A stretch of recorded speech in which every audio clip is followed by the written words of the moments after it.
Organisation ACDH avec d'autres collègues défenseurs de l'environnement, nous avons jugé utile qu'il était très important qu'on puisse tirer notre attention par rapport à la loi, parce que, comme vous le savez, le cadre juridique qui avait été proposé et même dans son exposé des motifs, c'est lié à cette situation, notamment des arrestations qui ont été orchestrées du fait du travail des défenseurs, des assassinats, des meurtres, et le point culminant était l'assassinat de Floribert Chebeya et Fidel Bazana, qui a conduit au gouvernement de doter de la République,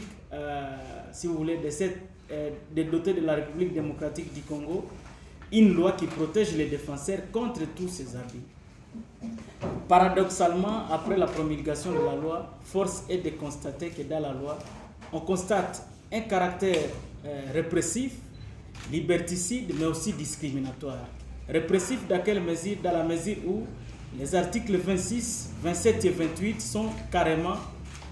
des articles qui mettent en place un droit pénal spécial contre les défenseurs des droits de l'homme en République démocratique du Congo. Et aussi discriminatoire dans la mesure où, quand vous prenez les articles 2, 3,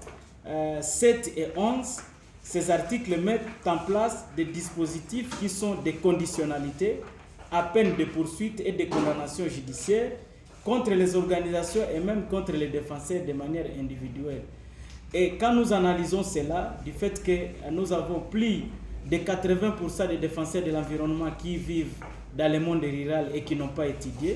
mais qui rendent un service exceptionnel à la nation, même au monde entier,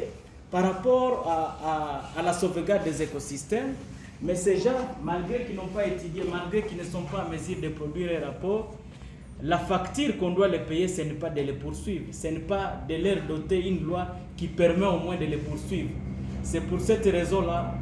et d'autres peut-être qui seront développés, que nous avons estimé que les cadres juridiques, bien que soient là, mais il est important que ces cadres soient améliorés. Et pour l'améliorer, ça ne demande pas que ça puisse prendre beaucoup de temps, parce que, comme vous le savez, le processus législatif, il y a l'élaboration d'une loi, après l'élaboration, il y a la mise en œuvre, et après la mise en œuvre, il y a toujours la révision ou la réforme. Et nous estimons qu'il est temps